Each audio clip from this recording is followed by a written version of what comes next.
Fala pessoal, aqui é o professor Pedro do canal Que Me Ajuda e vamos para o nosso quarto vídeo da série sobre funções orgânicas oxigenadas. Nesse vídeo nós vamos falar sobre a função éter.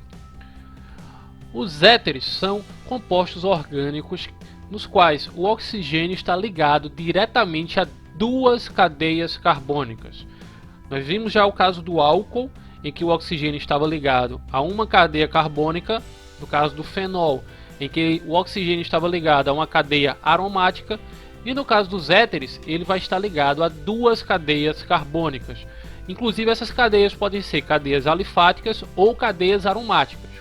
Os éteres podem ser considerados também derivados da água, só que nesse caso pela substituição dos dois hidrogênios por grupos orgânicos. Nós já vimos que quando temos a água e substituímos um hidrogênio por um grupo orgânico, nós temos um álcool. E se substituirmos os dois hidrogênios por grupos orgânicos, teremos um éter. Os éteres podem ser classificados de acordo com os grupos orgânicos. Quando os dois grupos são iguais, nós temos um éter simétrico. Se nós temos um grupo diferente do outro, nós teremos um éter assimétrico. Quando nós temos éteres em que os dois grupos são grupos alifáticos, nós teremos um éter alifático. E quando os grupos são aromáticos, nós teremos um éter aromático. Quando nós temos um grupo alifático e um grupo aromático, nós teremos então um éter do tipo misto. Os éteres cíclicos são compostos heterocíclicos nos quais o oxigênio é o heteroátomo. Então nós podemos ter compostos fechados, com o oxigênio fazendo parte do ciclo, em que ele vai estar ligado a dois carbonos que compõem esse ciclo. Nesse caso nós teremos um heterocíclico, ou seja, um ciclo que contém um heteroátomo e o oxigênio será esse heteroátomo. Vamos estudar agora a nomenclatura dos éteres. Nós temos a nomenclatura IUPAC, na qual o nome dos éteres conterá a palavra oxi intercalada entre o nome dos dois grupos formadores desse éter. Então nós colocaremos o nome do grupo menor, seguido da palavra oxi, mais o nome do grupo maior. Nós também temos uma nomenclatura usual, que contém a palavra éter no início, seguida pelo nome dos dois grupos em ordem alfabética e finalizada com a terminação ílico. Vamos analisar essas duas nomenclaturas, já que elas são muito utilizadas para esse tipo de composto. Nesse primeiro exemplo nós temos um éter, o oxigênio ligado a duas cadeias carbônicas. A primeira é uma cadeia do tipo met, já que possui apenas um carbono. A segunda é do tipo et, já que possui dois carbonos. Nesse caso, o grupo menor vai ser o grupo met e o grupo maior o grupo et. Então o nome dessa cadeia vai ser metoxietano. Met mais a terminação oxi tracinho etano, que é o nome do grupo maior. Na segunda nomenclatura usual, nós temos éter, grupo 1 tracinho grupo 2 ílico. O grupo 1, nesse caso, como nós escolhemos por ordem alfabética, vai ser o et. Então o nome desse composto é éter etil metílico.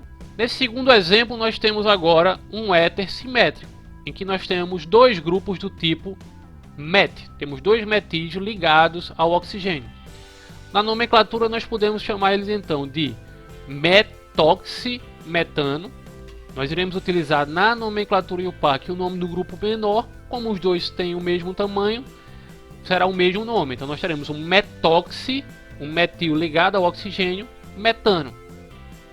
Além disso, nós podemos chamar pela nomenclatura usual, em que nós temos um éter dimetílico. Percebam agora que nós não colocamos os nomes dos grupos. Como os grupos são iguais, são dois metis, então nós temos um éter dimetílico.